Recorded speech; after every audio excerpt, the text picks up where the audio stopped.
રાજ્યના ખેલાડીઓ વિવિધ રમતોમાં સારું પ્રદર્શન કરીને ગુજરાતનું ગૌરવ વધારી રહ્યા છે તો ભુજના ખેલાડી પોપટ ડેનિસે જુડોની સ્પર્ધામાં ગુજરાતનું નામ રોશન કર્યું. નખત્રાણા કચ્છ ખાતે રાજ્યકક્ષાની જુડો સ્પર્ધામાં પોપટ ડેનિસ વિજેતા બનીને હવે નેશનલ કક્ષાએ રમવા ઉત્તર પ્રદેશ જશે. પોપટ ડેનિસ જુડોમાં ઉચીમાતા, ટોએગા, બાજરી, હિપોન્સ દાવપેચમાં સારી માહિરતા ધરાવે છે. હું જુડો 5 વર્ષથી રમું છું.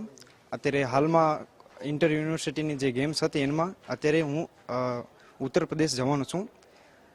રાજ્ય કક્ષાની રમાણી હતી જુડો, એમાં મારો પ્રથમ નંબર આવ્યો હતો અને અત્યારે હાલમાં નજીકના સમયમાં જ ઉત્તર પ્રદેશમાં રમવાનું જવાનું જ છે. હાલમાં જુડોની સ્પર્ધા આંતર કોલેજો હતી, એમાં આવ્યો અમુક કોલેજોના વિદ્યાર્થીઓ રમે અને એનામાં આવ્યો મેચો રમાણીને આગળ જવાનો છે.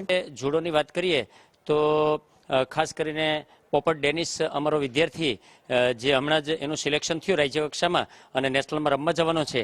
આના પહેલાં પણ એક શાહનવાજ કરીને છોકરો છે, એણે 3 નેશનલ મારેલી અને આ પોપટ ડેનિસ પણ છેલ્લા 5-6 વર્ષથી અમારી પાસે પ્રેક્ટિસ માટે આવે છે.